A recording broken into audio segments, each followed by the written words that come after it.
कब होगा महाकुंभ का दूसरा अमृत स्नान, कौन सी तिथि पर होगा यह अमृत स्नान और इस दिन स्नान के लिए कौन कौन से शुभ मुहूर्त प्राप्त हो रहे हैं। इस अमृत स्नान में किन नियमों का पालन करना होगा आवश्यक। तो क्या आप भी महाकुंभ से संबंधित इन सभी नियमों और विधियों की जानकारी प्राप्त करना चाहते हैं तो थोड़ा समय देकर इस वीडियो को पूरा देखें और जानें कि इस वर्ष महाकुंभ का दूसरा अमृत स्नान कब होने वाला है और इसके विशेष नियम कौन से होंगे जिनका पालन उन लोगों के लिए आवश्यक होगा जो इस वर्ष महाकुंभ में दूसरा अमृत स्नान करने की सोच रहे हैं। ओम नमः शिवाय, जय श्री कृष्णा। आप सभी का सनातन धर्मसार चैनल पर बहुत बहुत स्वागत है। मित्रों, जैसा कि आप सभी जानते हैं महाकुंभ की शुरुआत 13 जनवरी से ही हो गई है, वहीं इसका समापन 26 फरवरी को होगा। इस दौरान अधिक से अधिक संख्या में साधु संत और श्रद्धालु प्रयागराज संगम में आस्था की डुबकी लगा रहे हैं। माना जाता है कि महाकुंभ के दौरान ग्रह और नक्षत्रों की विशेष स्थिति के कारण संगम का जल चमत्कारी हो जाता है। तभी इस जल में अमृत स्नान करने का पुण्यफल साधकों को प्राप्त होता है। तो यदि आप भी महाकुंभ में दूसरा अमृत स्नान करने की सोच रहे हैं तो आपको महाकुंभ स्नान से संबंधित कुछ विशेष बातों की जानकारी होना बहुत आवश्यक है। जैसे कि आप ये जानते होंगे कि महाकुंभ में अमृत स्नान में स्नान करने का विशेष महत्व होता है। अमृत स्नान में सबसे पहले साधु संत स्नान करते हैं और इसके बाद श्रद्धालु आस्था की डुबकी लगाते हैं। धार्मिक मान्यता है कि महाकुंभ में स्नान करने से व्यक्ति के सभी पापों का नाश होता है और उसके सभी दुख दर्द दूर हो जाते हैं। तो यदि आप भी महाकुंभ में अमृत स्नान करने की सोच रहे हैं तो चलिए सबसे पहले जान लीजिए कि महाकुंभ में दूसरे अमृत स्नान की तिथि और स्नान का शुभ मुहूर्त क्या होने वाला है। मित्रों, महाकुंभ का दूसरा अमृत स्नान मौनी अमावस्या के दिन किया जाएगा।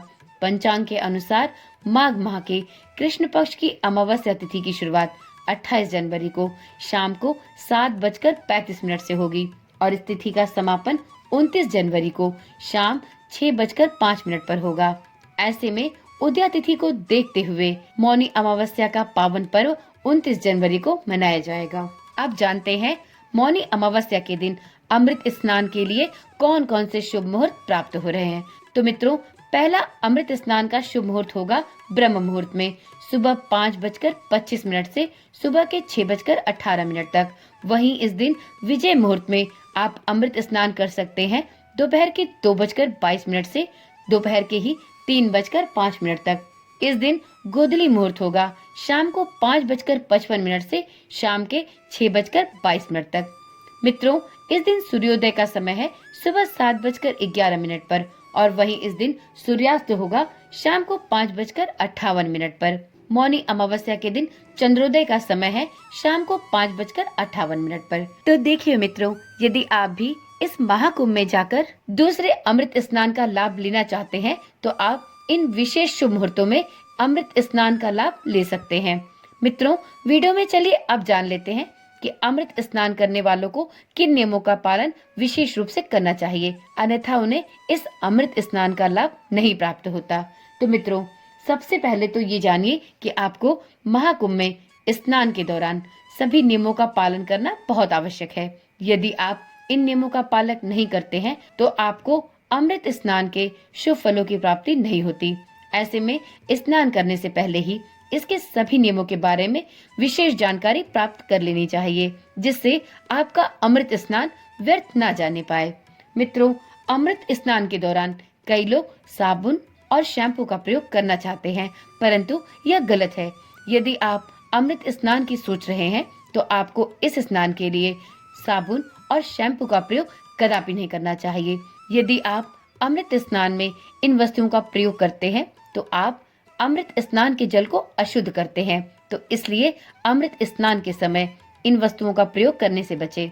अगला नियम है कि आपको अमृत स्नान के बाद श्रद्धा अनुसार अन्न, धन और वस्त्र समेत कुछ चीजों का दान अवश्य करना चाहिए। यदि आप अमृत स्नान के बाद दान का कार्य नहीं करते हैं तब भी अमृत स्नान का फल आपको नहीं प्राप्त होता, क्योंकि अमृत स्नान के बाद दान का विशेष फल है। अमृत स्नान तभी फलीभूत होता है जब आप इस अमृत स्नान के बाद जरूरतमंद और ब्राह्मणों को कुछ दान की सामग्री भी अवश्य दें। तो इसलिए जब भी आप अमृत स्नान के लिए जाएं, अपने साथ दान के लिए अन्न, वस्त्र, गर्म कपड़े और पैसे, इन सब चीजों की व्यवस्था भी करके जाएं, जिससे आप अमृत स्नान के बाद दान का पुण्य भी अवश्य कमा सकें। मित्रों, अमृत स्नान करने वाले साधकों को दीप दान भी अवश्य करना चाहिए। जी हाँ, यदि आप अमृत स्नान करते हैं तो आपको दान पुण्य के साथ साथ एक दीपक का दान भी वहाँ पर अवश्य करना चाहिए। तो आप इसकी तैयारी भी पहले से ही करके जाएं, जिससे आपको अमृत स्नान का 100% लाभ प्राप्त हो सके। तो चलिए मित्रों, आज की जानकारी और आज की वीडियो यहीं पर समाप्त करते हैं।